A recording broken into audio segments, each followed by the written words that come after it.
All right. What up, KK? We live. You listening to the Fairweather Podcast. It's your boy 2K Suave. I'm joined with Alex Rodriguez. I'm joined with Sammy, and Vic is somewhere out in space. I guess he's a little sad about Nick Saban, so he poured water on his computer, so he didn't have to talk about he don't give a piss about nothing but the time, baby. Don't give a piss about nothing but the time. What's up, y'all? What up?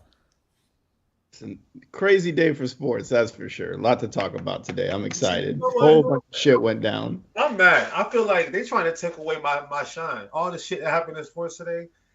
Let me just start the show real quick, man. Look. I was born overseas in London, England, right?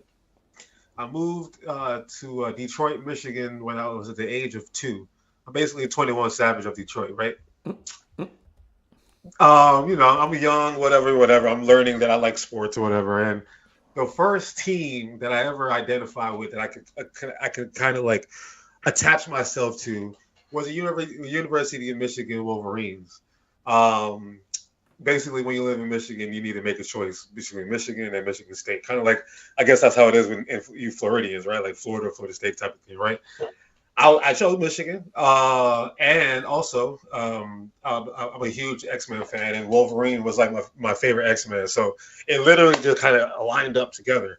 And I've watched this team for years and years and years, and we get close to the promised land, and we have all these all-time leading wins and all that stuff. But I've yet to feel that feeling of wow, I'm a champion, right?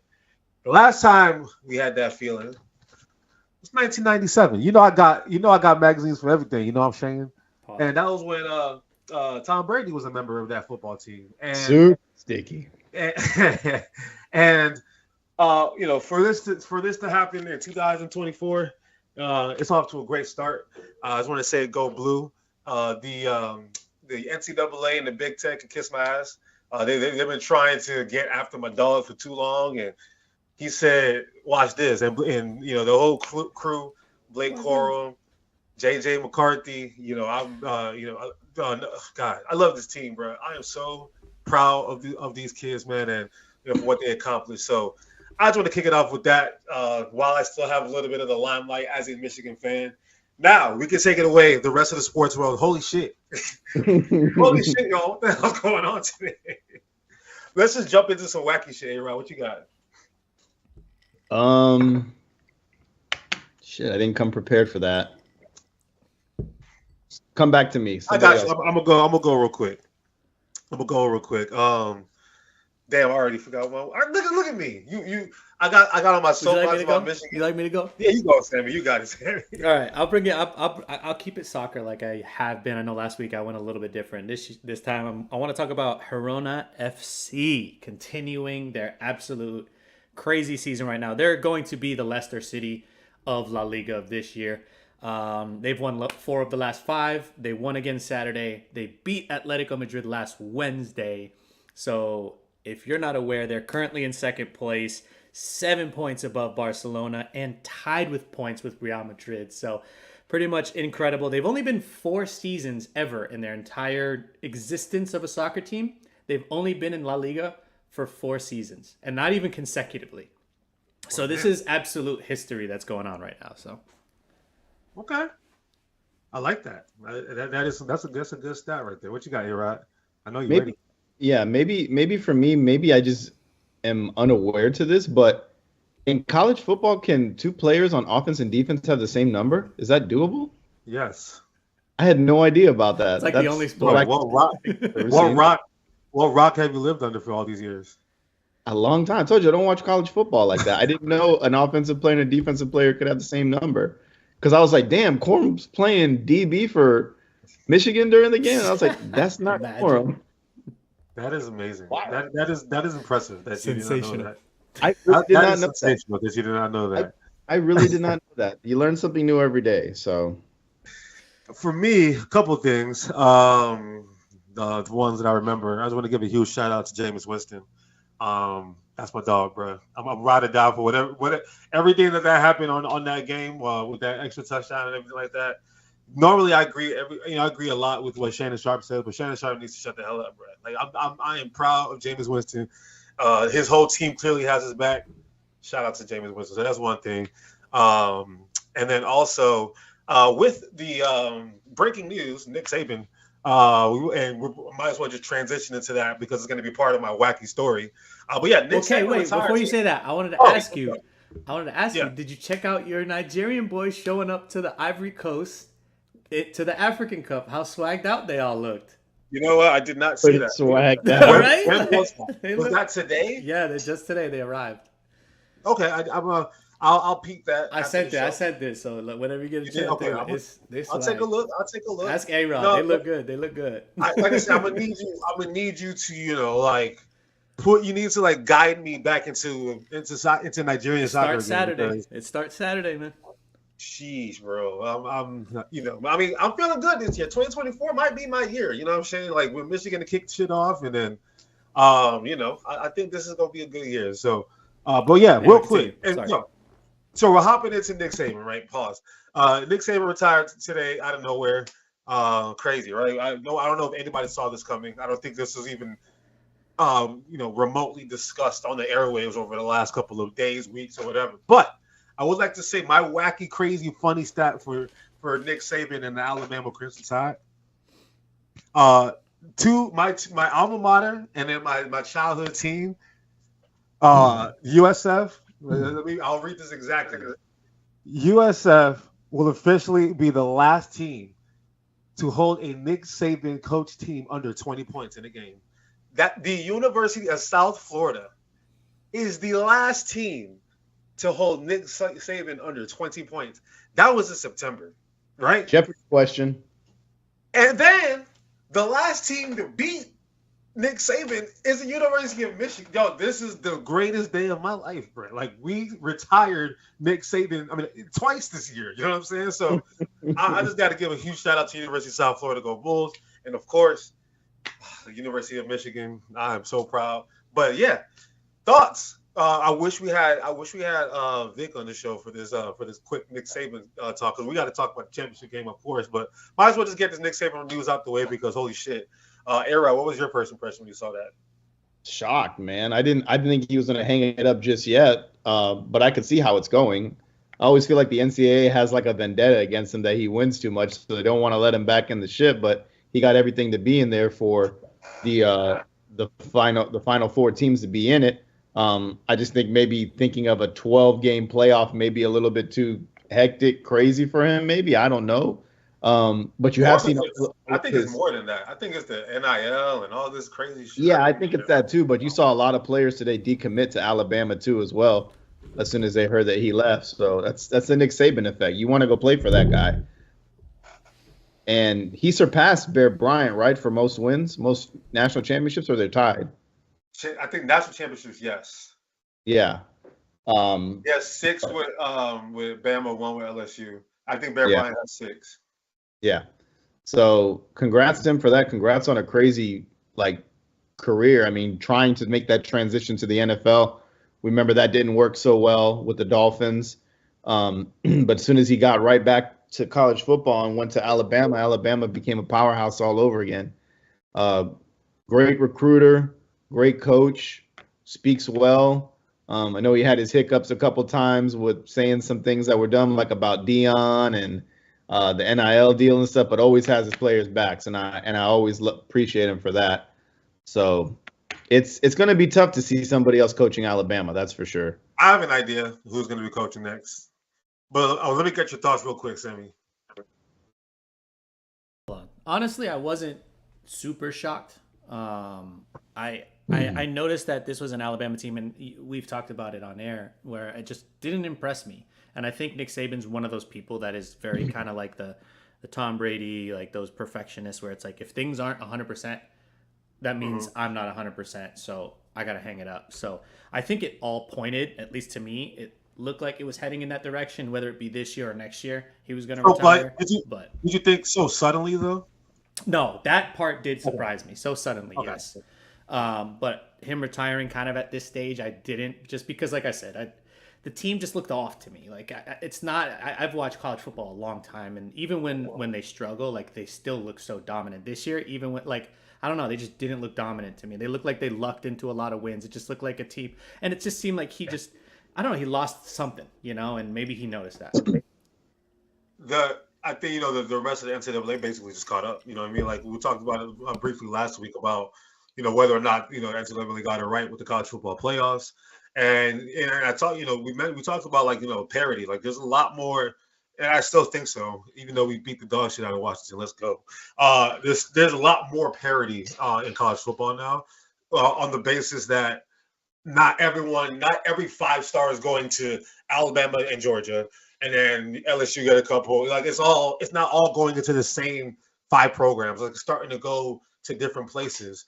And then on the flip side, teams that are not able to put all the money in and do what they got to do as far as like collectives and NIL are just coached well. Like I mean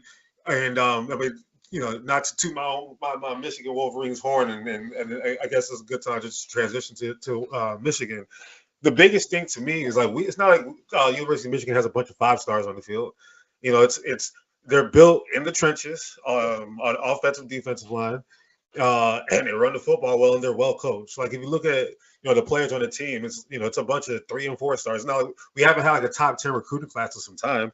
Obviously, JJ McCarthy was a 5-star, but we're not even asking him to do that much. So if you're not going to be able to like the way they galvanized around Harbaugh, that was because they love their coach so much. So it's either you go the route where you're getting paid, and the money look good, and you go into these, your faces on a billboard of Wendy's or whatever, and you might go that direction, or you go to the direction where you just be a well-coached team, man. It's just we're in an age of college football where it's like it's a lot of shit that's changing right now. It's just right before our eyes. Literally, this is the last year of 14 playoffs. Just 10 years ago, the idea of a playoff was like, whoa, I cannot believe this is happening. Like, we had the BCS and all that stuff. That was literally just 10, 11 years ago, something like that. So it's and then you see the conference realignment with the Big Ten and the SEC, and we're basically seeing the beginning of the new college football as it probably separates itself from the NCAA into this world of just they may be like relegation and all this other kind of shit. So I think European soccer, you gotta give them credit, bro. Like they really, people realize that they've been doing it well for so many years. You see the NBA with the in-season tournament. You're starting to see some college football trying to figure some things out. So the NFL keeps going to Europe because they're trying to get that crowd. Like, yo, we need to get y'all too. So they're doing things right over there. And I think in college football, whether or not it's being changed for the best or the worst or whatever, we're seeing the change. It's not going to be the same old shit that we've been seeing every year. But I want to get to the game real quick. I'll start with you, A-Rod. What did you think about the football game that you watched on Monday night? I mean, I loved it. I really wanted Michigan to win, and I wanted Penix to shine too. But watching Penix play that game was so hard for me to watch because But he like his receivers had like stone hands, man. They couldn't catch shit that was thrown to him. And then when it was like time for him to shine, he was overthrowing or making bad plays. And that O-line that they were talking about so much was just letting guys through, man. But shout outs to JJ McCarthy, shout outs to Edwards and Corum, like two running backs with 100 yards and 2 touchdowns. That's wild. Yeah, Dylan Edwards he's so explosive. Like whenever he like those holes that he was able to run in to get those touchdowns, they weren't even there. Like he's bouncing off of his tackle in the guard where he's supposed to go. Like let me try this way, and 45 yards later. I wanted Jim Harbaugh to get one so long. I felt bad for him. I thought last year was going to be it, but of course they lost to TCU, and it is what it is. But I feel like this year they ran it back pretty much with the same team, and did a great job. It sucks Aiden Hutchinson wasn't there. I know that's 2 years removed, He's but doing fine for himself. yeah, he's doing fine. He's doing fine for himself. But I was more happy to see Corum play because I know last year he was pivotal to that team in the running game. And to see him just pick up right where he left off, like it's nobody's business. It's a muscle hamster. Yeah. Sammy, what you got? I know you picked Washington, by the way, with your little Pac-12 bullshit, but Of course. what's stopping Slime? I just have to give a lot of respect. I want to 100% give respect to all the players, all the athletes that showed out. Because I thought, even though, yes, Michigan whooped that ass, I thought there were so many players on Washington that showed out, probably increased their stock value, especially a lot of those guys on the defense that probably got overlooked for other defensive players from more well-known schools, right? But this, in my opinion, was nothing more than a coaching masterclass by Jim Harbaugh. I don't think it had anything to do with one side had more talent than the other. I just think all the looks, like you and I talked about, even with Alabama, the looks that he was showing Michael Penix looked lost, and I still think he's going to be okay, but that worries me for his NFL stock, the fact that he's getting shown these looks and he's a little bit more lost. Rushed his throws. There was a couple throws I thought he could have sat in there a little bit longer, but obviously I think because he twisted that ankle very early in the game, it kind of looked like he was a little bit shell-shocked, right? Like he was a little bit hampered. He got stepped on a couple times by his old linemen, just because they were just so overwhelmed with what Michigan was showing, right? And they didn't know where the blitz was coming from. They didn't know where the pressure was going to come from. So they looked a little bit unprepared. And I give all the credit to Jim Harbaugh. But yeah, I think that's all I got for that. I actually gained a lot of respect for Michael Penix. I do too. He got his ass beat. Like let's just keep it 100. Like that dude limped off the field, and whenever I see that with football players and they're still giving it their all in the fourth quarter, I just gained like that's how I felt about Deshaun Watson in Clemson when he played Alabama. I mean, he was getting rocked by Alabama the whole game, and dude just kept going, and fourth quarter he throws that little pass to Hunter Renfrow to go to knock out Nick Saban in the championship game, and obviously Penix wasn't able to win it, and remember I told you last week, like my biggest fear was that Penix was going to be like Vince Young and just do some crazy shit, and it was there, like there was opportunities for it to happen, but realistically, the play calling, the Washington play calling is so mid. Like I'm like, dude, you're not playing Oregon. You're playing Washington. You gotta bring them towards you. You gotta, because the screens were working and then they stopped.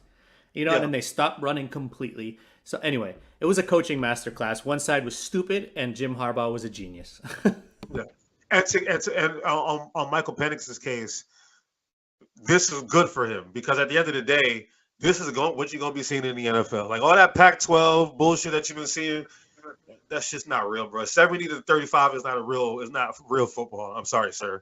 So I think this was like a good, like rehearsal for him. Like, all right, now I see what I got to work on, before the combine, before my pro day and everything like that. I still think he's going to be a good pro.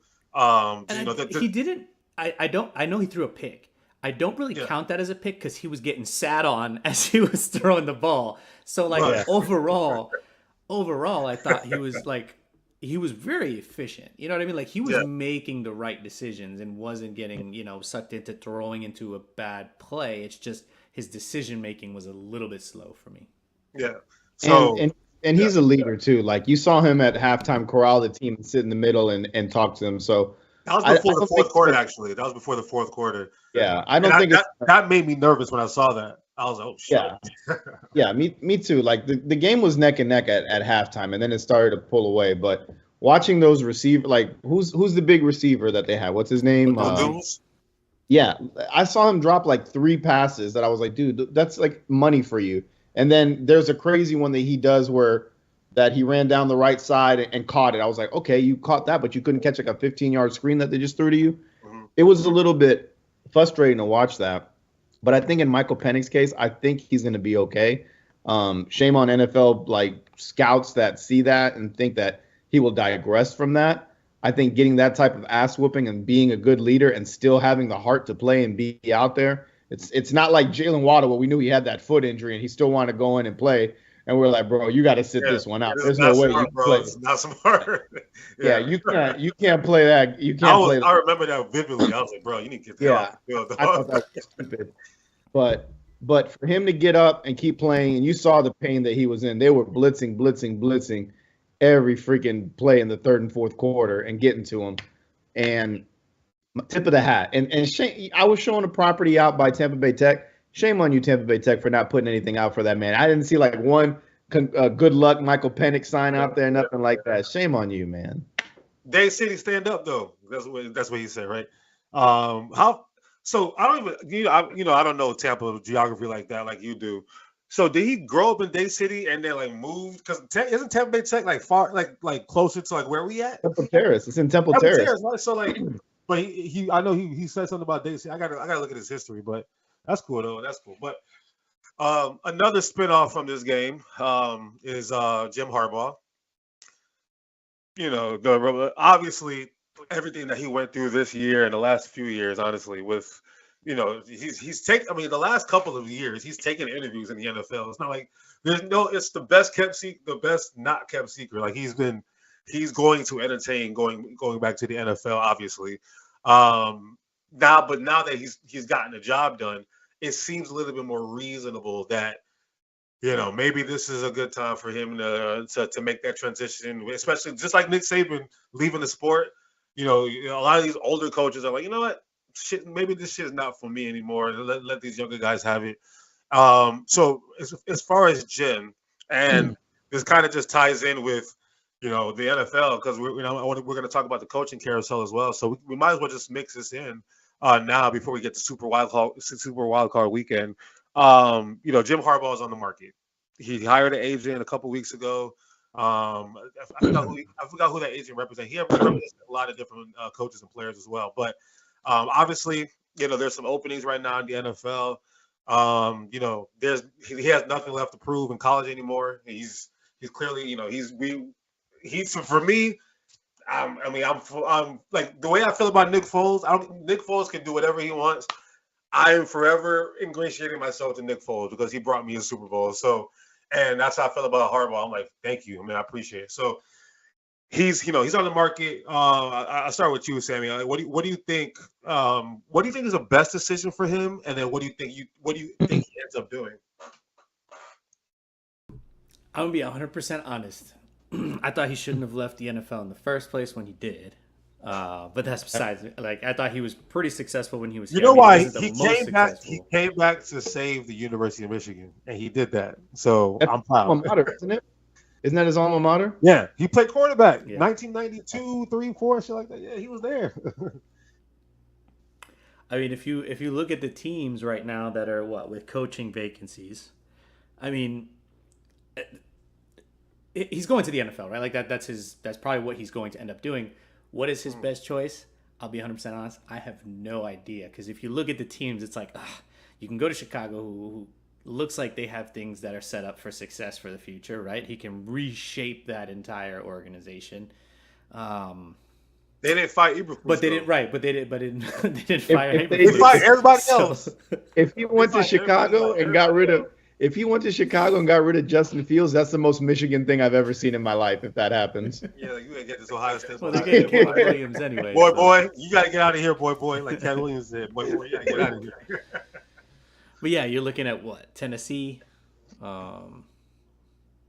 Tennessee's, LA, the Chargers, Atlanta. I mean, Chargers. I swear to God, if Vegas doesn't keep Pierce, I will never forgive that franchise. They're smoking crack. I will say the only reason why I wouldn't keep Pierce is if I can get Harbaugh. Like it's for like what he did in San Francisco, in a very short time. What he did at Stanford in a very short time. To go back into the Bay. Oh, well, now it's Las Vegas now, but like that sector of fanhood, right? I think and the history of the Raiders and. He brought Michigan back to glory. Don't you? I would if I had to bring somebody back to glory. Like think about the teams we're talking about. The Chargers. There's never been no glory. But he can create new glory. Carolina ain't been no glory. Washington. I don't know if I can call that glory. They had some years. This is the Raiders. That is a situation where like yo, if I can win a Super Bowl for them, oh, it's a wrap.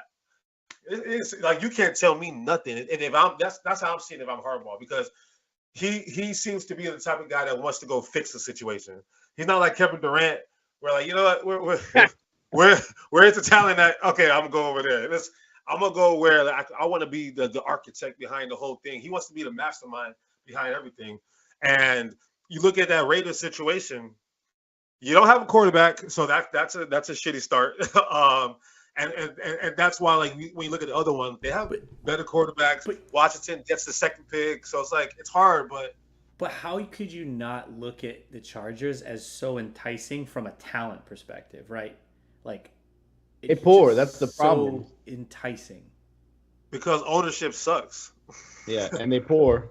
Like Justin Herbert is good. It's definitely good enough for me to want to take that interview, and I need to figure out what they're going to allow me to do, how much power I'm allowed to have. You know, like a computer. You said what? Did you say RAM like a computer? Nah, but I guess. But no, I didn't say that. But I would like to just see, like, how much power do I have? Like, what am I allowed to do here? Because clearly the Chargers have been that team that's like, damn, man, it's like, damn, they can just figure this shit out. It's like, oh, like the Phoenix Suns. Like, to me, the Phoenix Suns and the San Diego / LA Chargers, because they need to go back to San Diego because they ain't got no fans. They're just, there's something that they've been missing for forever, right? And Justin Herbert, yeah, he's fantastic, but I don't know, man. I feel that organization is cursed. So I don't want to put that kind of hex on my dog like that. And what I heard, and I don't know if this is true or not, do you think he's going to try not to be in the AFC and to go to the NFC so he doesn't have to, like, you know, face his brother in the regular season type of shit too much or anything like that? I've heard that before. I don't know if you guys have heard that. I've heard a bunch of scenarios. I know they were alluding to his answer at the end of the game where he kind of like said that he's not leaving Michigan, but I fully do not believe that he's, like, at this point, what more do you have to do now? More college football championships? There's no more Nick Saban. He can be the next guy. That is true. Think about how we think about Nick Saban, right? We have so much, like, damn, he is the alpha and omega in college football now, right?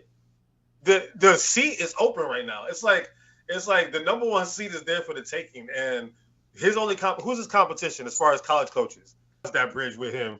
But think about it. Who else in college football is about who's going to be the next? He's in Alabama down year, even though somehow they're finished ranked, but in a down year, the transfer portal's been crazy. I think this would be the perfect opportunity for Dabo to be like, yeah, let me go get that Bama job in and start afresh, to turn the page. Because I think we talk about, like, for Harbaugh with one championship, it's like, what more does he need to prove? Him and the Oregon coach are the two leading candidates right now for that job, is what they're putting it as. They got Dabo in there already? Yep. But that is literally his job to lose. Like, I don't know if I could go on Hard Rock Bet right now. Plug Hard Rock Bet, just so if you guys want to sponsor us or whatever, just saying. Shout out to Hard Rock Bet. I've been killing it with table tennis this week, up until today. Table tennis. Stop it, bro. Stop it. Hey, I've been killing it with table tennis. But anyway, if I had to put money on it, I'm pushing the chips in. That is Dabo Sweeney's job if he wants it. So I'm gonna leave it there. But as before we get to the wild card weekend, with these, with the changing of the guard in the NFL as far as coaches, Pee Carroll mutually agreed. Staying. Yeah, he's still gonna be upstairs, kind of like what Bruce Arians did. Like, yeah, I'm just gonna get off the sideline and go into the office, basically, right? Because, like, Bruce Arians is still a member of the Tampa Bay Bucks, just from a special executive or whatever type of position. So he's going upstairs. I mean, he's 74 years old. Like, come on, bro. Like, why are you on the field? Even though he still acts young. He's like, the best shape I've ever seen. He has an arm. He's like, he's a dog. So I got to give him credit for that. But he's going upstairs. Pete Carroll is out as far as head coach. Mike Vrabel, that organization don't know what the hell they're doing. Like, Tennessee, you want to talk about coaching jobs I don't want? Tennessee, I don't know. All right, Sammy, what's the worst job right now? Be honest. the Patriots or the Tennessee job? Patriots are still Patriots. Well, let's go with the assumption that they have like a mutual agreement for Bill Belichick to go upstairs and do something. I say we don't play that game yet. I say we stick to the 7 teams right now that have vacancies, because that's going to be a whole nother whirlwind of shit we get to talk about when and if it happens. You're right. So Sammy, looking at the Titans job, right? First of all, what's your take on that? Because that shit makes no sense. And now Derrick Henry basically made it clear, like, yeah, it's been a pleasure, guys. And now you got Treylon Burks, Will Levis eating mayonnaise and bananas or whatever, and that is your roster. What's your take on that situation? Yeah, I mean, they fully underachieved, right? This is a team that we came in looking at them as potentially winning the division or at least competing for the division, and they underachieved, right? But I mean, kudos to the Texans. Kudos to the Texans for taking over, CJ Stroud is about to cost people jobs in the South, bro. but I mean, it's something like I'm sure you guys have talked about, Vic and I had talked about last year. It's just like, the biggest weakness that I see with the Tennessee Titans is with teams that are obviously in the bottom of the barrels. They don't have a quarterback, right? There's only so far you can get with the quarterback situation that they had. And honestly, I think he really, like, what is that? He juiced that for as much. He got as much juice out of that thing, or as much as you could squeeze out of the Tennessee Titans as he could. Coached the year like 2 years ago. Right. So you got to give him that credit, and that kind of does suck that the situation happened the way it did. I still think he's going to be a good coach, right? Because, like I said, look at what he did with what he had. Granted, he had great weapons around, but to be able to be as successful as he was for the last 2 seasons before this year, with the lack of a true number 1 quarterback, it's pretty admirable in my opinion. And they took A.J. Brown from him, and you remember his face when that happened. He was like, "You gotta be fucking kidding me, dog. Y'all about to take A.J. Brown from me? What do you want me to do? Like, what do you want me to do?" So, but yeah, continue. No, that's it. That's all I got. What you got here, Rod? It's messy, man. Like, you can't get rid of a coach like that. I feel like when Derrick Henry said his goodbye, I think we all knew. I had like a feeling that they may even move on from Mike Vrabel too. I felt like it was going to be a clean house of everything that they're going to do in that organization. I just don't get it. I don't get it, because, like Sammy said, we talk about them every year as being the winner of the division or at least contending in it. And shit, we do the pick'em leagues or the pick'em games, which I won, by the way. And yeah, the 2-point bullshit. I'll just say I won 9 points on the whole year. So we pick them frequently. We're like, these guys like can survive a nuclear holocaust. The Titans find a way to win games all the time. They're the craftiest team at doing that. And every time we pick against them, they find a way to win. So I'm not alluding to that being the reason why, but they've put together pieces that make sense. And then just this season alone and beginning of last, they started to dismantle it. They got rid of A.J. Brown. They got rid of the Buyer. They sent him to you. Yeah, didn't the Eagles steal Biard from him? Yeah. And we got Julio Jones, too, who was also there a couple of years ago. Yeah. They've been dismantling pieces as it's been going on, and I feel like Mike Vrabel has put on the best, all right, I'm going to try and win with the dog shit I got and go out there. And it's just showing that it's no good. I would rather coach the Bears than coach the Titans right now. I feel like even though the Bears are Chicago, I don't know, bro. In question, no, because they're enticing with the 1st-round pick and an 8th pick. And even if you keep Justin Fields, there's something enticing there still if you get the right guy to go in there. But I feel like in Tennessee, big pause. But I feel like if you go into Tennessee, pause again, and you go in to take that job, it's going to take some time. It's going to be like the Jaguars of how shitty they were for so long, and it had to build up and finally become a good team again. Like it's going to be like that. So and now they trash again. Yeah, the Florida teams, man. Like, listen, I called it with the Dolphins and I called it with the Jags. I have so much respect. Like, how I got even more respect for Mike Vrabel. They had nothing to play for in week 18, And Jacksonville had everything to play for. And they whacked that ass. And they said, nah, bro, I ain't making no playoffs. And the boys loved him, so it wasn't like the team didn't buy into him, Exactly.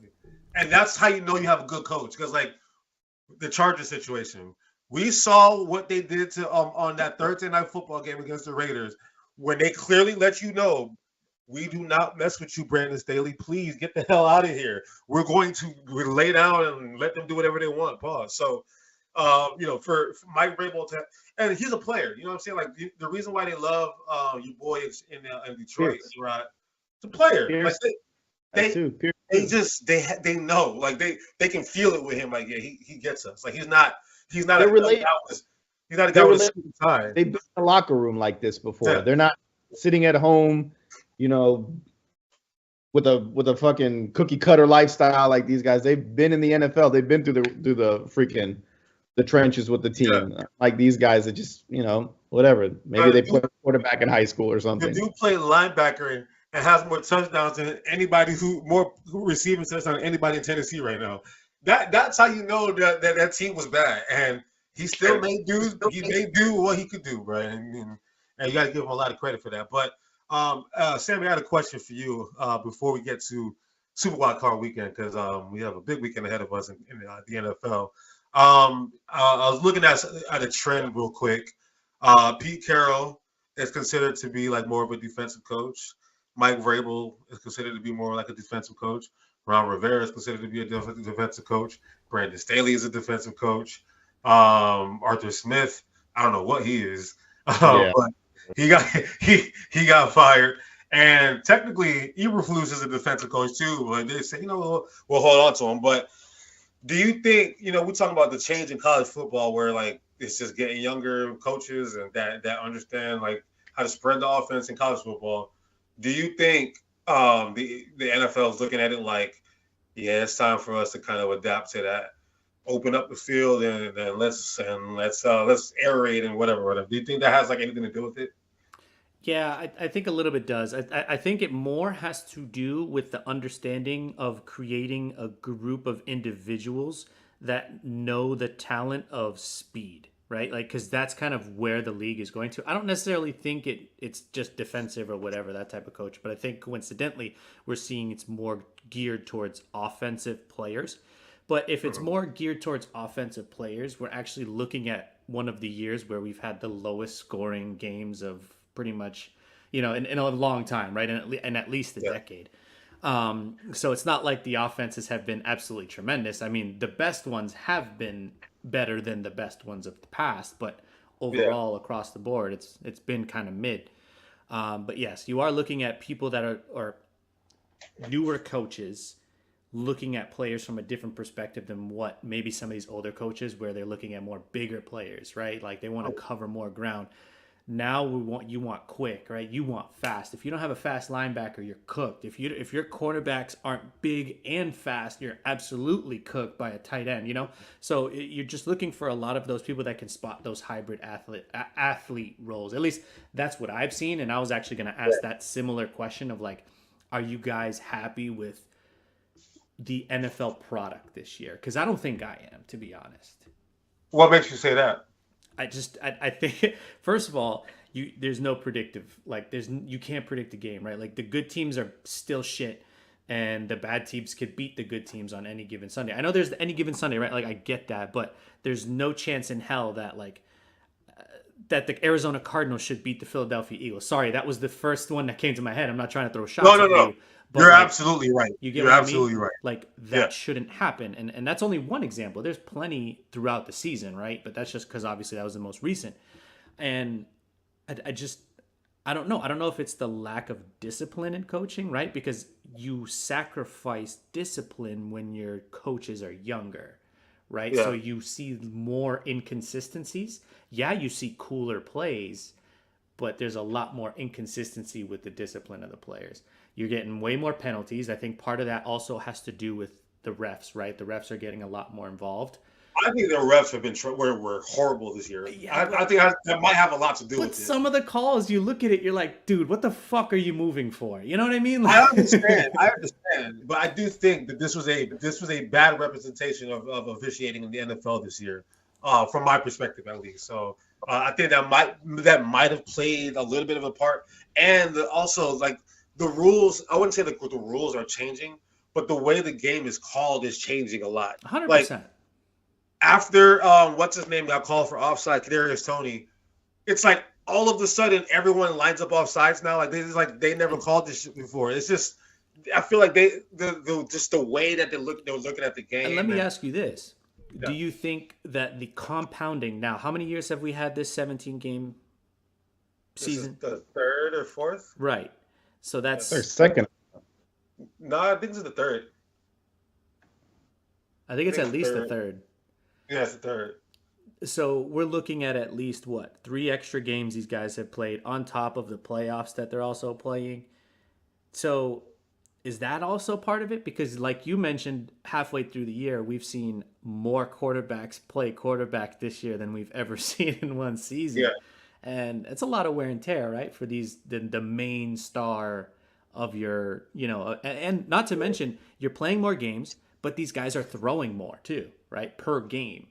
Naturally. So that means you're playing more plays per game too. Correct. All right, I'm gonna just give it to you straight. With the NFL right now, it's such a push and pull and tug and whatever. Like, do we want to have good ratings, or do we want to have good product on the field, or do we want to have healthy players? Like, it's hard to tell what is important to them because they know for a fact. The more turf fields that they have, a lot of players are getting hurt. A lot of players are having non-contact injuries on a lot of these turf fields. But it looks better on TV. It's more aesthetically pleasing. When it's like a big rainstorm, you don't have to see some 1965 Green Bay Packers versus Chicago Bears game. That's what they want to avoid. Like, they do not want to have that. They want to see that shit look beautiful. There's that one part of it. Then like the way they've been doing the schedules, like Thursday nights and Friday nights and Saturday nights and Sunday, it's like you basically have a game every day. That's what it feels like. And the push to grow the game globally. I mean, how many weeks in a row we were in Germany and England?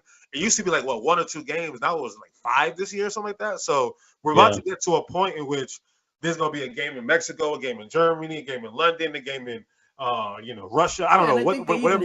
Didn't they have one of the teams had like a Thursday night game in Europe, it was like a Sunday game in Europe and then a Thursday night game in the same week. I think they ended up scheduling. I don't know about that. I think they did. I don't know about that. That would be grimy. But Jacksonville was there 2 weeks in a row. That too. Well, like they said, yo, you need to get away from your family for the next 2 weeks to go be in London so you can promote our product. Like, yo, what?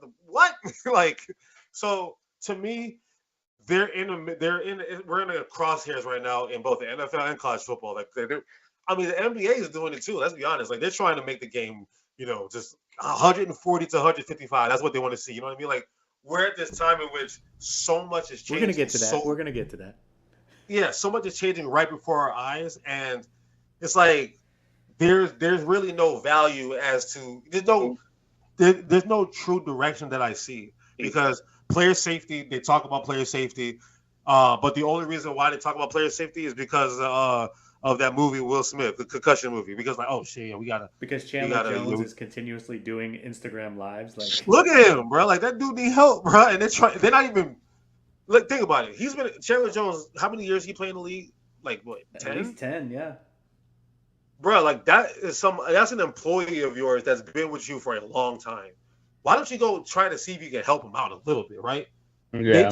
They're not doing nothing to help him out. Like it's just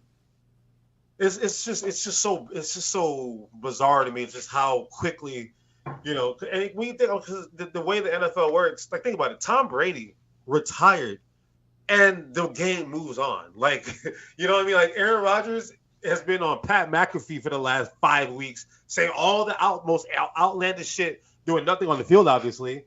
But the game moves on. Look at Jordan Love. He's in the freaking playoffs in Green Bay. Like, yo, the game will always move on, which is why GMs are like, yeah, we're not going to pay him. We'll find somebody else to do that. Yeah, we can do like this. Everyone's looking at it so analytically and, all this data and all the kind of stuff. So this is the way the game is looked at. And from what I saw, ratings were up 7%. So whatever they're doing is working, bro. Ratings is up 7% with a million different quarterbacks that played this year. Ratings were up 7%. So That's wild. That's what they're focused on. Like, look, we're just trying to drive these ratings. So if y'all got to play Saturday night and then come back and play on Tuesday, y'all got to figure that shit out. I hope you don't tear your ACL, because if you don't do it, we'll get the next dude to come up and take your spot. Yo, shout out to my boy Hanson on Red Zone, though, man. He holds it down for me every goddamn week, bro. I wish he continued on in the playoffs. He's a real one, bro. Holy cow. He's way better than anyone. Is there? I don't know if there's like an Emmy they do. Like, does he get nominated for Emmys at all? I think so. Because every year he should win whatever that Emmy is. Like, they should name that Emmy award after him, bro. He doesn't stutter. He barely makes mistakes. That dude saw the fire alarm was going on. He was like, you know what? I don't know how serious that is. I'm here for y'all. I'm like, damn. That's different, dog. You need to chill, dog. I'm about to send him a bouquet of flowers, bro. I'm like, damn, bro. This dude is he's really like that. So, yeah, shout out to him. But let's talk about the playoffs. We're about to get real holistic with the NFL and everything like that. And obviously, basically none of our teams in the playoffs, because I don't count. What? Oh my God! Stop it! Shut up. Hey, Rod. You watched us over the last month. Remember a month ago, I told you my concerns. You and Vic and Sam, I told you all my concerns, and it's playing out right before my eyes. So let's start with the playoffs. I'm just going to start with my team now because, fuck it, why not? Because we're playing the Tampa Bay Buccaneers, Monday Night Football, whatever. What, in your perspective, has happened to the Philadelphia Eagles? Because I can speak all day about this, and I don't want to waste my time doing it because it'll take 20 minutes. So how about you do it, A-Rod? A Matt Patricia signing. That's what I saw, and I was like, "Why is he even there?" I couldn't even believe that. Yeah, I really don't know. They won a crazy. What was it? 10-0 in the beginning, and 10-1 in their first 11 games, and then just fell to earth quick. I don't know, man. I know beginning of the season we were talking about how they're like winning games, but not like they were last year, just manhandling teams. I don't know if maybe teams are onto them and know how to play them now because there's tape of last year. But I don't know, because if you would have told me that the Eagles had one of the best defenses in football, I would have said yes. But looking at them now, I don't see it. I just don't see it. I don't know what to tell you, man. I know divisional games are tough. I know football is just a weird game because we expect the Cardinals to be the number one pick, and somehow they find a way and they're the third pick now or fourth pick, whatever they are. So I don't know. I wanna put it on offense and then the secondary. Secondary is just abysmal. But I don't know. Plus, you got that white guy in the backfield, which I don't agree with. So well, he's a dog. I mean, he's amazing. He's like he leads our team in tackles. So there's no Reed Blankenship slander on this show. I'm sorry, bro. I'm gonna stand. I'm gonna stand 10 toes for my dog, bro.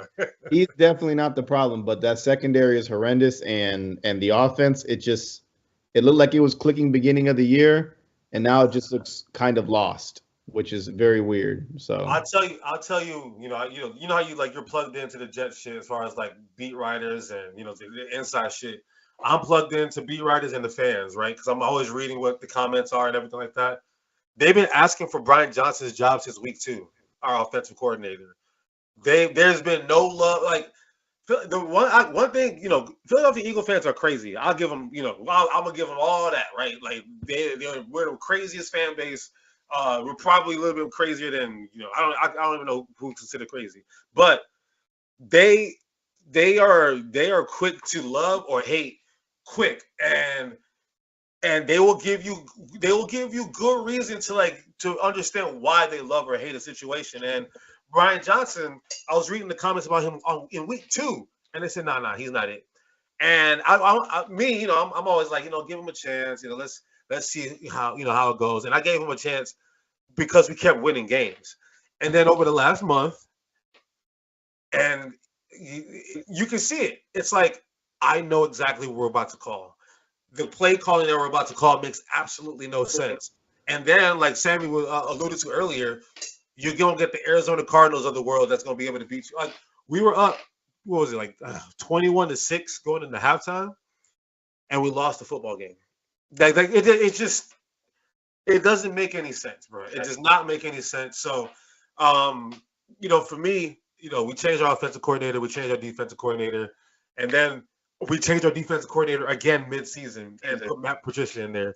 And Sammy, I don't. You obviously know Matt Patricia better than I do, because I don't know what the hell happened to my team. But do you have a perspective on this? And what are our chances on beating the Bucs? Because now everybody's telling me, oh, better watch out for Baker Mayfield, and now I gotta hear this shit all week, and I can't go to work on Tuesday next week if we lose to the Bucs, because I would need to be like on.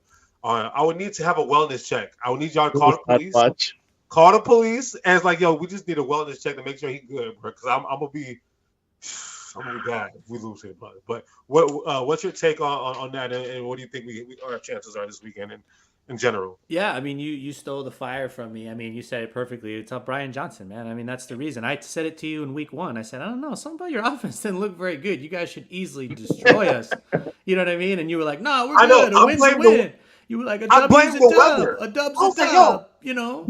Every week I kept asking you. Remember, every week I kept asking you, what's going on, man? You guys are getting wins, but these are tough. And you're like, oh, I got even worried about nothing. This W's a W. You know what I mean? W. And so I'm like, you guys should be destroying these cats. Like, honestly, like, yeah, maybe not San Francisco. You shouldn't have got demolished like you did. But you can look at the parallel of the Philadelphia Eagles and the Kansas City Chiefs in similar situations, right? Both of them lost their offensive coordinators. Both of them have new offensive coordinators this year. Both offenses have looked very, very lethargic. Granted, Kansas City might be a slight talent thing.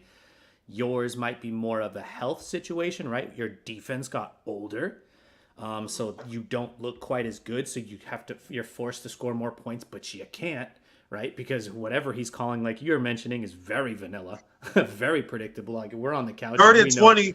3rd and 20, we're gonna call a quarterback draw. Yeah. Like the only play good luck, Jalen. Hey, Jalen, with your swollen knee, good luck, bro. Yeah. Like the only thing that worked for you guys all year was the tush push, and I give you credit for that. But I still think your chances are really good to beat the Bucs. But the only unfortunate part about it is the Bucs have nothing to lose, and you guys have everything to lose. So, and that's what scares me with Baker Mayfield, because when he got nothing, he's just out there just slinging it. That's what scares me, bro. That's what scares me. So what is it? We're favored by 3 on.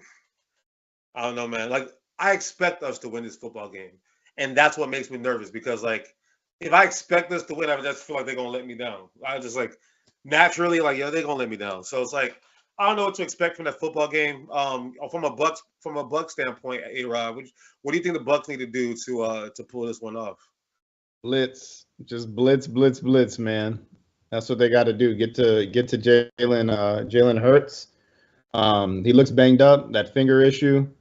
If you can get to him quick, the Bucs will make it a nightmare. They're like the Tennessee Titans for me, though, man. Every time I root against them, they win, and whenever I root for them, they find a way to lose. So, I don't know. Baker Mayfield is the anomaly here. He's the one that has to show up to the game, and he has to play well. And I think he's developed a good rapport with Mike Evans, another 1,000-yard season. One of the guys that won me my fantasy football championship. But I think it's gonna be tough for the Eagles, to be honest with you, after what I've seen these last few weeks. And I've been saying, they're going to come back. They're going to come back to life. They're okay. This and that. I've been watching them. When you lost to the Giants, I was just like, yeah. I turned that game off in the second quarter. I literally left that game and I put a movie on. I'm like, I'm going to go watch a movie. I'm good, bro. I don't need this stress. When my Giants friends are texting me and it's not because like a family member died or something like that, that's when you know people are out the woodworks then. So, but yeah, it was bad. So, All right, let's get to the rest of But the NFL real script. quick, Yeah, because I said it last week and I'm going to say it again. I know A-Rod just said Baker Mayfield's an anomaly. He had a career year this year. He had 28 He did. touchdowns, 10 interceptions. He threw for 4,000 yards. That's all. All of that is his career high. Those are all career highs. So you got to give that man some credit for what he's done this year. I give him credit. but what did he do in the last 4 weeks of the season? Oh, man, it's a team When the effort. expectations got built, like, oh shit, Baker's having a good year. That's the problem. Baker, when he's being doubted, I gotta give him credit. When Baker's being doubted, that dude, like when he's a walk on in college and all that shit, he loves that.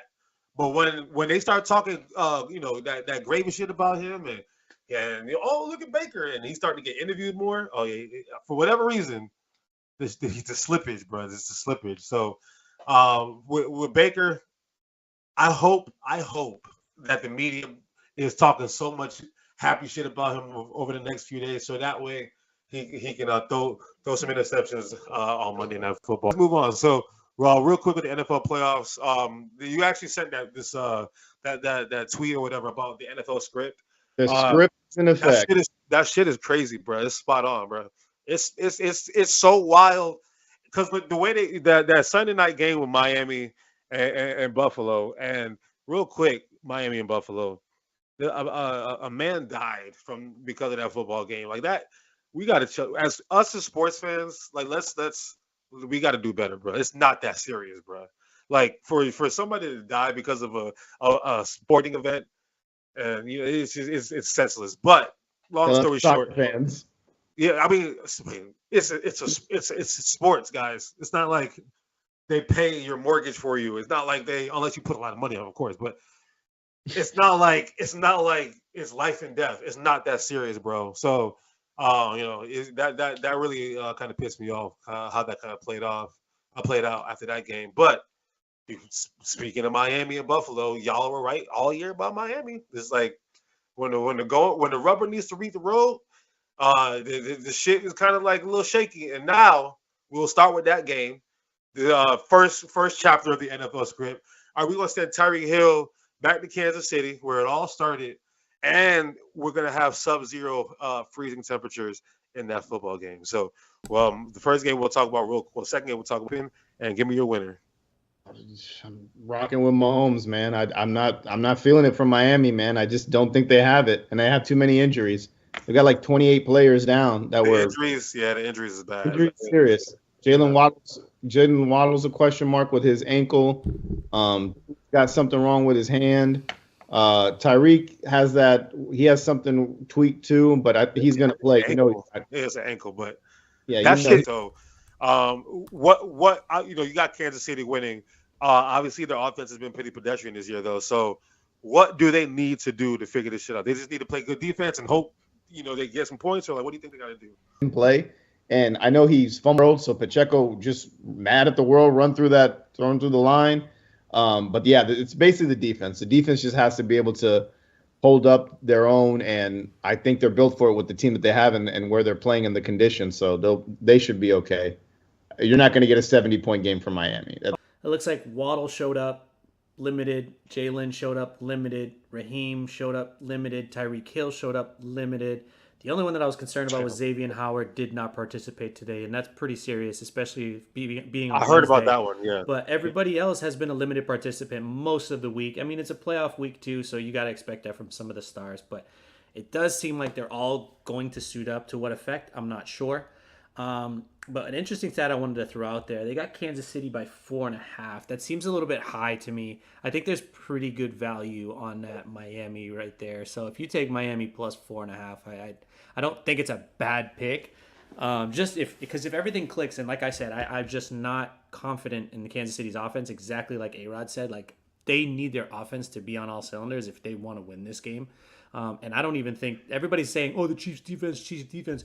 I don't even think the Chiefs defense has been that good. I mean, it's just they haven't lost games. I don't think their schedule's been that tough. No, but come on, compared to like a Baltimore, compared to like Cleveland, compared to even Pittsburgh, Dallas, You could even put Detroit higher on that list, the Bucks on that list. I mean, shit, I'd take the Eagles defense over them. So they're what? One of the Oh, last you're smoking now. When you said one that, of the last you defenses lost all in that credibility. group. Hell no. Come on now. Hell no. So this game could possibly be the coldest game in the history of the NFL playoffs. As of right now, it's expected to be 5 degrees with the wind chill of -10. And Mike McDaniel is built on speed, right? That shit ain't gonna fly when it's that cold because you're gonna be tested. So we talk about Isaiah Pacheco running mad. That's the key to victory for Kansas City. I do think that playing at home with the elements is going to suit Kansas City a little bit better. I think obviously this is what they're built for is to have this moment. So, and with the injuries and everything that Miami is going through, I'm gonna side with the Chiefs as well. But crazy things have happened this season. So would it surprise me Miami won? Not really. But I just don't. Unless like the running game goes crazy, because at the end of the day, they need to run the football. Like that's the only way that they're gonna get out of this situation. Because Raheem Mostert's a little banged up. He's gonna have to run the football. Devon, what was it, A-Chain or whatever? I know there's a right way to say it. I think it's A-Chain or whatever. But that gentleman right there, he's gonna have to play well. Like they need all hands on deck as far as running. And I don't know. I don't see it. The Kansas City Chiefs are the 15th ranked defense in all of football. So, as a playoff team, they're not that good. Okay. Most of the teams below, all the Eagles are probably 30th. No, the Eagles are actually 13th. So yeah, not that much better, but still better. Yeah. Okay. All right, let's move on to our next NFL storyline. So, I want to talk about this one because we were talking about C.J. Stroud earlier and what he's done to the city of Houston. So.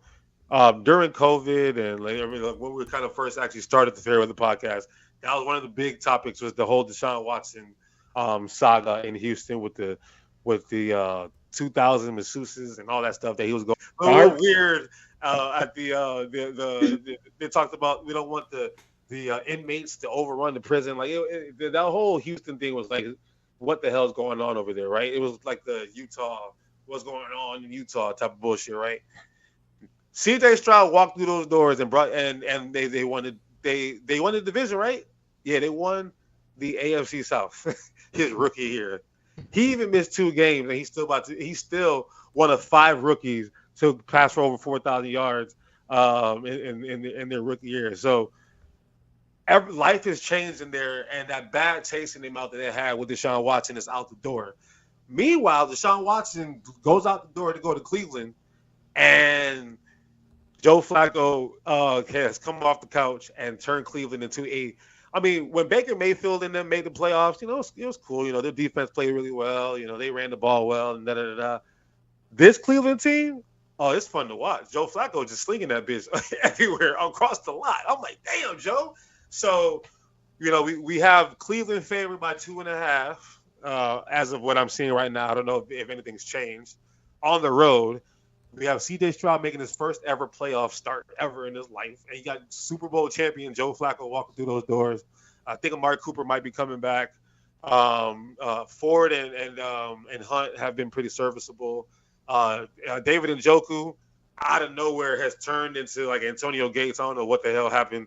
He had that fire at his house, and then I don't know what happened after that, bro. He's just like, you know what? He made a deal with somebody, and now look at him. So Cleveland's coming in hot, and C.J. Stroud has got next on everybody. Like we're gonna do our top 10 going into next season in a couple months, and I'm sure I'm gonna see C.J. Stroud in everybody's top 10. So start with you, A-Rod. What do you think about that storyline, and how do you think it's gonna play out? The script this year is crazy, man. I really like the momentum the Texans have. They're set up to have both rookies again, like the Jets, offensive and defensive, in my opinion, with Will Anderson and C.J. Stroud winning those awards. But you can't frown on the Browns on calling Joe Flacco and him just going out and being wacko like he is. So I just think for the Browns, I just think both organizations are cursed. I mean, Texans are just a shorter cursed organization, but I feel like they finally have done everything the right way. So I'm leaning more towards the Texans in this game. Plus, they've got home field advantage. So I feel like they're the ones this year. Like I've been y'all told me about CJ Stroud. I was on it. I fell off the bus, and then I got right back on it. Like I just called you guys and said, hey, come pick me back up. I forgot my phone in the car or something like that. But I like what they're doing. I like everything that they're putting on the field. So, Sammy. All right, so you got 69% of the cash and 65% of the tickets going towards the Cleveland Browns. No, I'm just kidding, doing my best Vic impression. But I'm hammering kind of what I talked about a lot last week. This Cleveland defense is legit. This Cleveland defense has led them so far to this point. Joe Flacco has not made mistakes and has looked like Joe Flacco from 2010. I love CJ Stroud. This isn't the year. I'm going to go with the Cleveland Browns, man. I think the Cleveland Browns are going to take it. I'm trying everything in my power to convince myself to pick the Houston Texans to win that game because of the respect that I have for this Ohio State quarterback by the name of C.J. Stroud. I mean, everything about him, like what Michael Penix was doing, this season, and what the kind of throw they asked him to make. C.J. Stroud, they asked him to do that at Ohio State as well. So that's what makes me feel good about Michael Penix going to the NFL because they were pro ready. Like to me, C.J. Stroud came to the league ready to go, right? And everything in my power, being the home team and everything like that, I want the Texans to win the game. Like selfishly, I want the Texans to win that game. I will actually be in Houston this weekend to get married again. I have a Nigerian wedding this weekend, guys. So I will selfishly already be there. So I kind of want to be like part of the energy of the city to see Mr. Ohio State quarterback himself, who I'm a fan of. I would like to see him pull it off. But playoff Joe, man, that dude is different, dog. Playoff Joe is something to is a sight to see, and that defense travels in January. At the end of the day, if it's no matter what, cold, hot, raining, sleet, snow, we ready to go. That defense is going to travel. So Houston doesn't have a slouch defense either, but I got to go with Joe Flacco on the road. I hope I'm wrong, but probably by Friday night, Saturday morning, I'll convince myself to pick Houston on my money line or whatever. But for right now, just where I'm at, sitting right now, playoff Joe, that's a different human being right there. So I'm gonna side with him there. Sticking in the state of Texas, storyline that I don't really care about because I don't care about Mike McCarthy. I don't care about the Cowboys. I don't care about nothing nothing about the Cowboys. Okay, they're 7.5-point favorites on Jordan Love. That's very disrespectful. You know how I was talking about Jordan Love a few weeks ago. He let me down the team let me down for a couple weeks, but they picked that shit right back up. And now they position themselves to go into Cowboy Stadium, where the Packers have had Dallas's number for some time now, right? Now we have a different quarterback. It's not Aaron Rodgers anymore. It's young Jordan Love, right? Why should I? What am I crazy, A-Rod, for thinking that the Packers can pull this off? Can I start real quick? You can start. Yeah. The Sharps know something here, because you got 87% of the cash going Green Bay's way, but 74% of the tickets. So that means 26% of the tickets will have a large sum of money going towards the Green Bay Packers. So those, some of those rich people, they're looking at something. But also, I like the rich folks on the rich gamblers, I should say. The minus 7.5, there is tremendous value on Green Bay because 84% of the cash and 58% of the tickets are going Green Bay's way. So everybody thinks Dallas won't cover. And I think to convince you, if they don't think Dallas will cover, if you don't believe me on the other part about the rich people, if they don't think Dallas won't cover, that means this is going to be a close game. And I think that works in Green Bay's favor. So what do they have to do? Like what? Because first of all, let's look at Dallas, right? CeeDee Lamb, I'm a hater, right? I'm a hater. I'm gonna just keep it 100. I don't I don't want to give credit where credit is due sometimes when it comes to Dallas, but I'll keep it 100. CeeDee Lamb had a dominant football season. And, going into the year, I'm like, he ain't no number one. He ain't no number one. That's just me being a hater. That dude, he showed out this year. He had a lot of targets, don't get me wrong. Dak Prescott said, we going to you. But he showed out this year, and I got to give him credit. The running game was a little shaky. And then, like, the other receivers outside of CeeDee Lamb, it's like, what am I going to get? Defensively, to me, they're like the most overrated defense that I've ever seen in my life. But that's just me probably being a hater. So what is it that Green Bay can do to actually pull this upset off? You can go, Sammy. Make Mike McCarthy shit his pants. Just don't turn the ball over. Just play just regular football, right? Let them make the mistake. Let them call the bad play.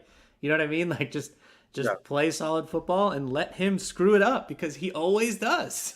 He will. He'll find a way to screw it up. A-Rod, do you think we've seen anything in the last month or two that can prove to me that Green Bay can pull it off, or do you think this is just? No, bro. Like, look at the last 3 weeks of football. We all said that San Francisco was the only team that wasn't unbeatable, and they fucking lost. So anything can happen. I agree. Anything can happen. But who you got? All right. I got no but, man. What Sammy said was perfect. I got no clap back for that. Mike McCarthy, I feel like the Cowboys every year, this our year with their jean shorts and their white jersey and the hats and the low fades and the white shoes every year. Same shit. It's the same shit every year. If Mike McCarthy can't get past the first round and to the Packers, to a team that overachieved, in my opinion, that's your problem. There's your fucking problem right there. We've circled it like a million times. Like every time we talk about it, I feel like Charlie Day and fucking Eastbound and Down with the diagram over here, and we're just circling Mike McCarthy over there. There's your issue. Just you gotta move on. If he can't get you to the ship and win it, it's gonna be your problem. But Jerry's a loyal man, so yeah, he ain't gonna get rid of him if they lose. Like he's still gonna be like, Mike McCarthy's our guy, and some country shit. So I would say how it goes. All right. Next storyline, Matt Stafford. Going back to Detroit, where it all started. We talk about a team that overachieved. Who had the Rams playing this well going into the season? Like, to me, Green Bay is one thing. I had a good feeling about Jordan Love, but the Rams, I thought it was a rebuilding year after, bad year last year. I thought they were still trying to get back on track. And they've been probably one of the scariest teams over the last month.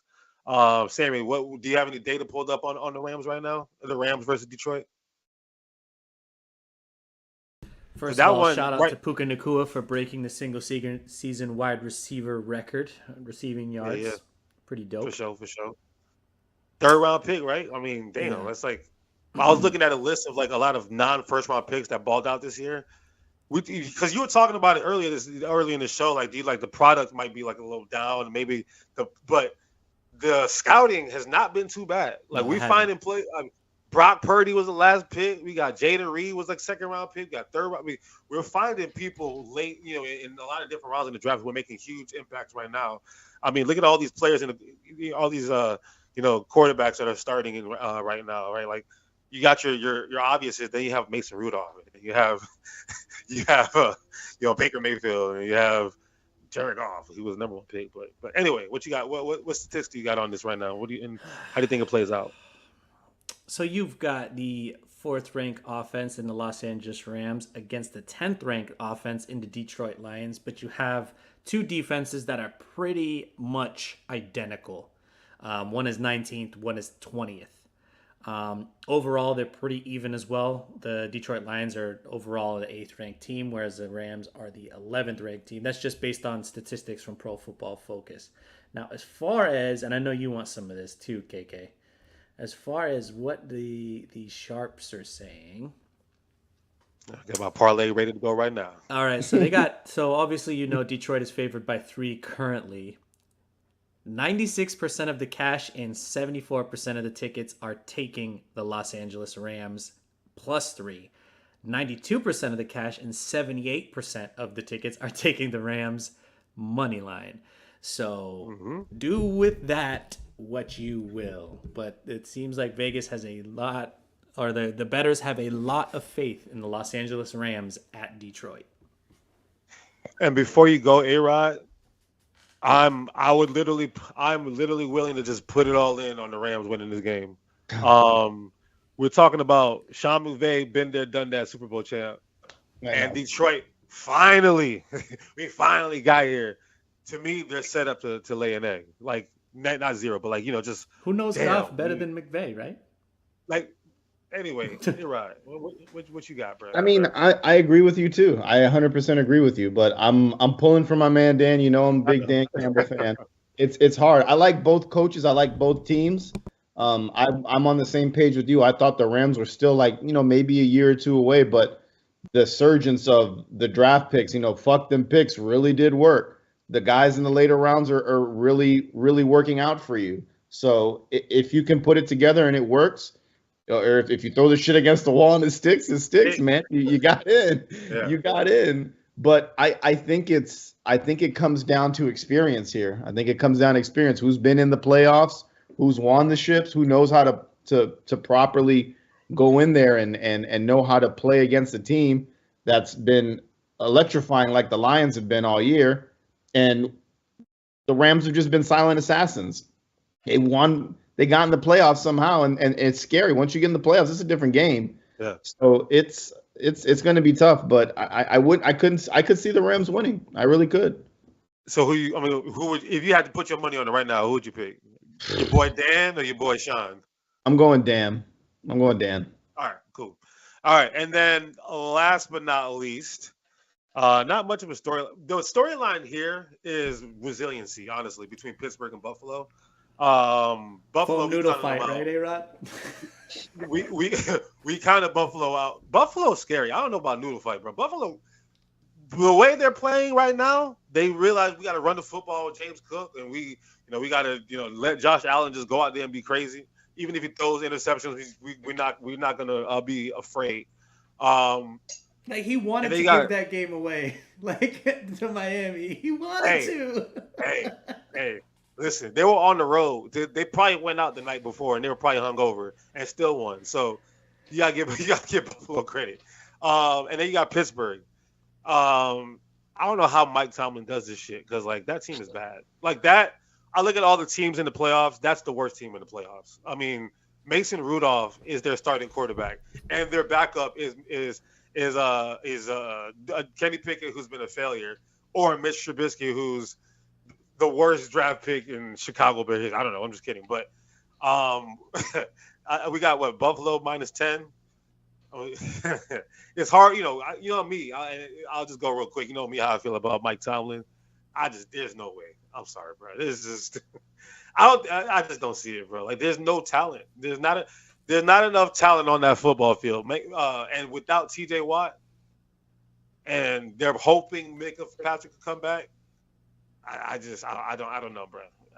Alex Highsmith needs to have like 5 sacks, and then maybe we can talk. But outside of that, I just don't see it. And I give a lot of credit to Mike Tomlin. We talked about coaches, on the coaching carousel getting fired. He is a defensive coach as well. He just so happened to have never had a losing season in his life. So it's like they're waiting for him to have one bad year so they can get rid of him. But he said nope, not yet. But what do you think about this, A-Rod?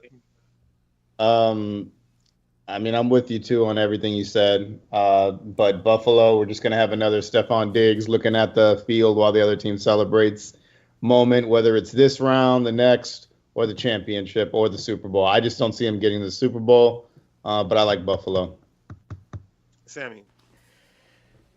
This is wild, too, man. You guys aren't going to believe this. So we'll start with the spread, right? Buffalo -10. So you got 61% of the cash. And 45% of the tickets are going Pittsburgh's way. So the majority of the cash, but the minority of the tickets are going Pittsburgh's way. So the big money spenders do not believe in the Buffalo Bills. That's for the spread, right? So that's for the -10. Spread, yeah. That's fair. It gets worse. So but wait, there's more. But wait. 64% of the cash and only 13% of the tickets. So the majority of the cash, the minority of the tickets is going Pittsburgh's way as well for the money line. So they don't believe in the Buffalo Bills. Yes, you have 87% of the tickets are going the Bills' way, but the fact that most of the cash is going Pittsburgh tells me a little something that they think the last 3 weeks were too much for the Bills. But I don't like it, but I'll probably go Pittsburgh as well. So, and that's a good point because Buffalo basically been in the playoffs since like the Thanksgiving. So that's a good point. But what is it about Pittsburgh that you think they can actually pull it off? Like without TJ Watt, without a real, like, we're going Mason Rudolph versus Josh Allen. Like, I know y'all don't really have that much love for Josh Allen, but come on now. Let's be honest here, dog. Like, if they don't have Josh Allen, this team is winning 3 games. Let's be honest. All right. So what is it that Pittsburgh can do that would actually make this a possibility? Because I can't see it. I don't know. I really don't know. I don't have an answer for that. That wasn't on my agenda. I think discipline, in my opinion. I think discipline. I think you're going to have one of the teams as one team. I mean, this could be a perfect situation, like we said earlier on the show about the college football playoff that happened, right? It could be a coaching masterclass by Mike Tomlin. His guys are ready for this game. Buffalo could not, potentially might not be, right? They've shown so many signs that they give games away, that it's very easy for them to give games away. And Pittsburgh, in my opinion, just probably is going to be in order for them to win, they're just got to have to be much more disciplined overall. And we talk about a funny storyline that could happen. Joe Flacco could very well be playing Baltimore next week. But if this scenario plays off and it's Pittsburgh versus Baltimore, Pittsburgh is 2-0 against Baltimore this year. Now, I'm not saying it's a smart pick to pick Pittsburgh. But I know. The money usually doesn't lie, man, and that's pretty crazy. Usually when Vic and I see those types of numbers, it's usually wherever the cash goes. That's what ends up winning. So it's pretty intriguing that the big bettors, the big spenders aren't believing in Buffalo.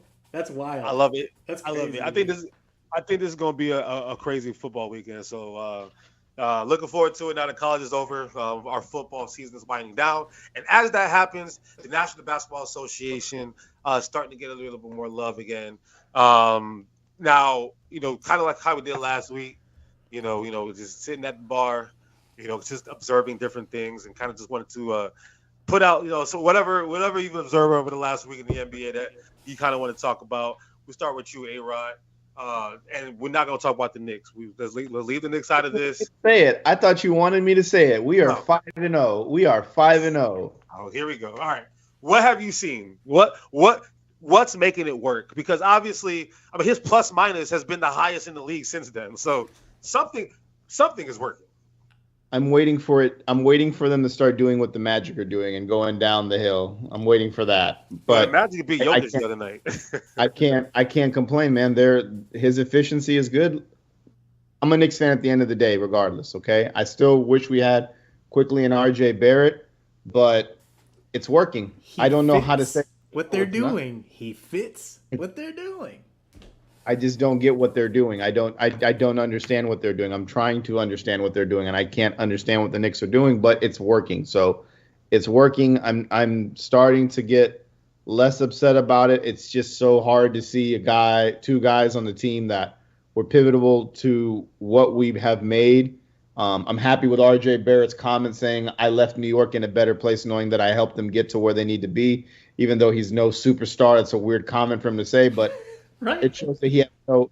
It shows he has no. Now you hating on RJ? Now what happened? I'm not.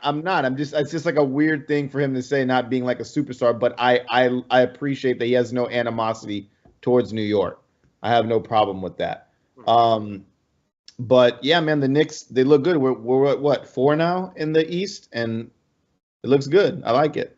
Climbing up the thing, we're going up the mountain now, like the Price is Right guy. Going up. Y'all are currently 5th.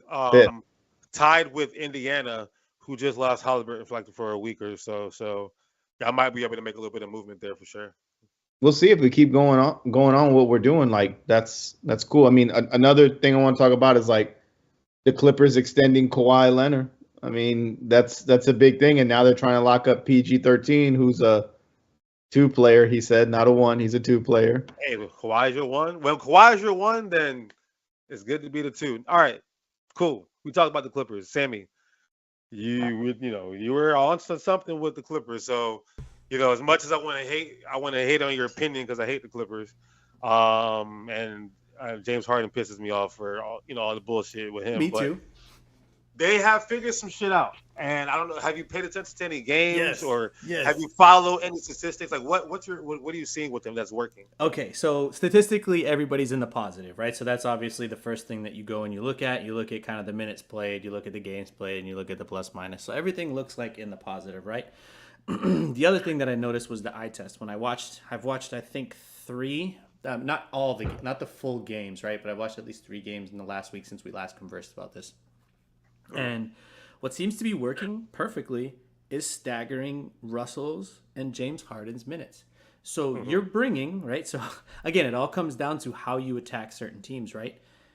Like you were talking about where Jim Harbaugh was bringing different types of pressures, giving different types of looks. I think the way that they're staggering the minutes with the players that they're putting together is giving teams different looks. Now, I'm not saying this is like, some world-beating team or anything, but there's something to be said about the success that they've had so far. Because they're 6-4 or 7-3 in the last 10, and besides the loss, 7-3, 7-3 in the last 10.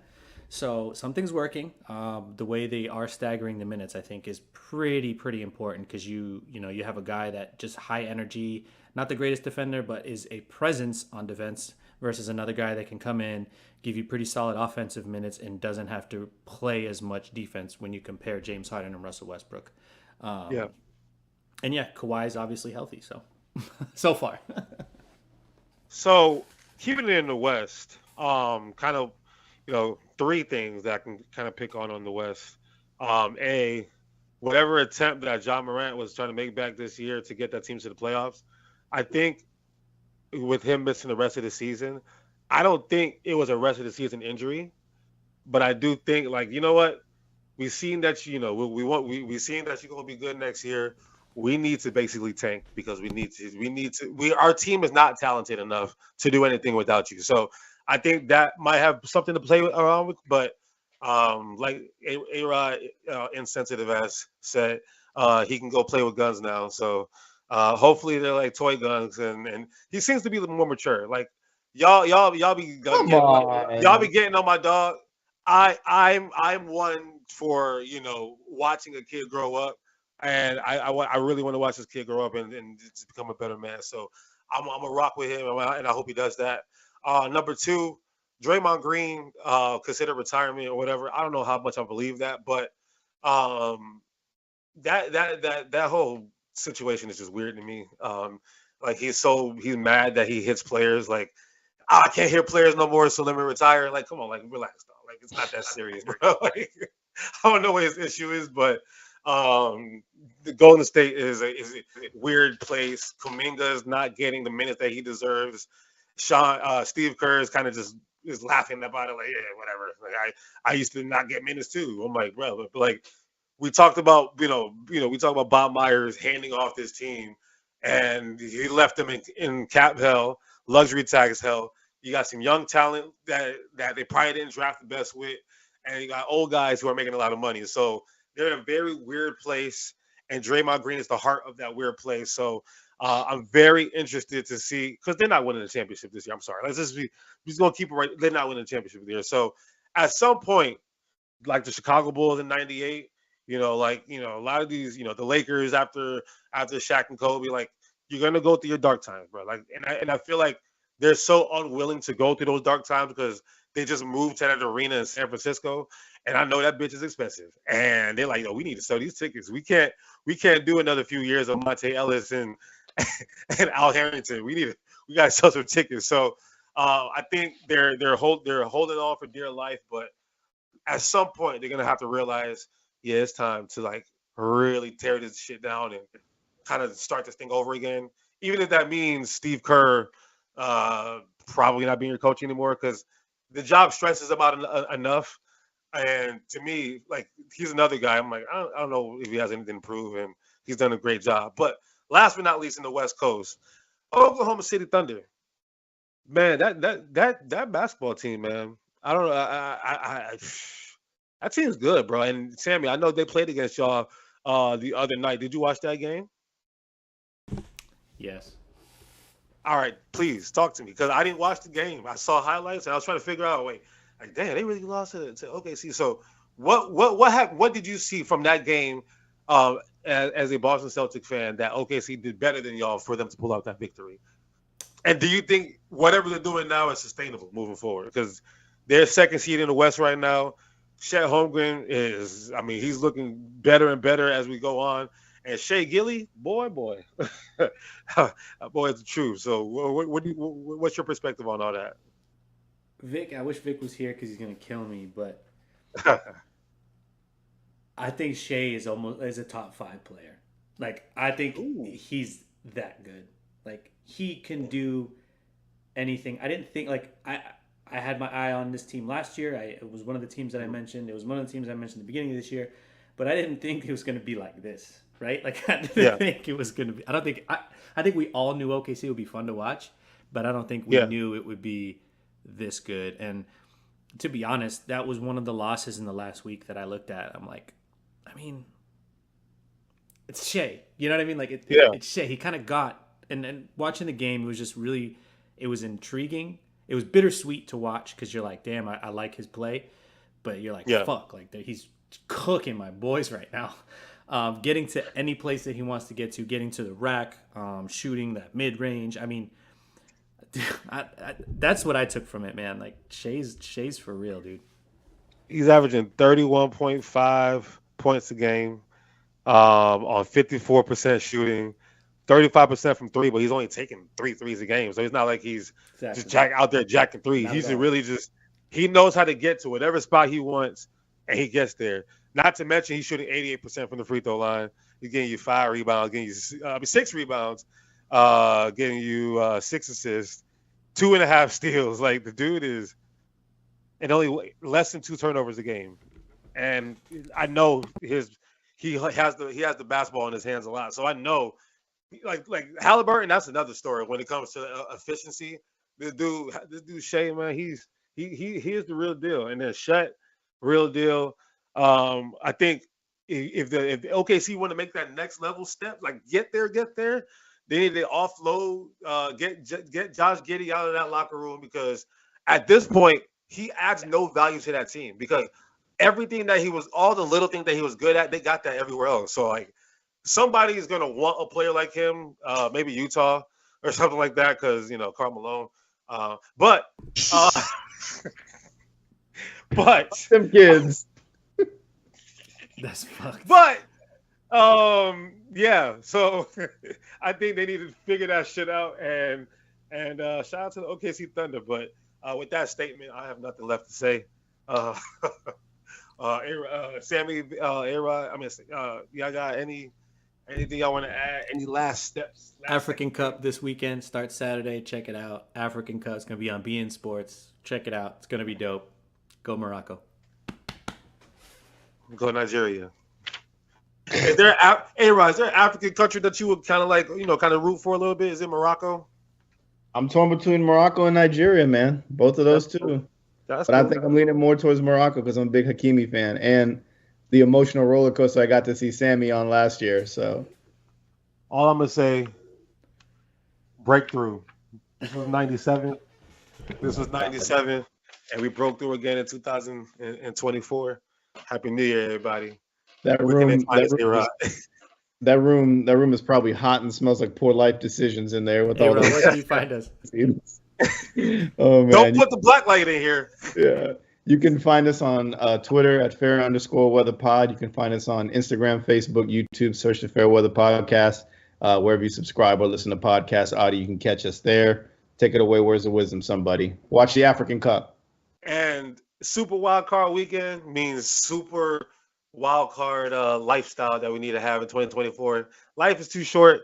I'm just seeing a lot of crazy shit happen with people just losing their lives over some weird things. So let's really just maximize every day and just really enjoy life while this world is drastically changing, because 2024 is going to be a crazy year towards the end of the year, because there's an election, and I feel like there's going to be like a civil war coming up. So Before that happens, I just want to like enjoy life. So have fun, everybody.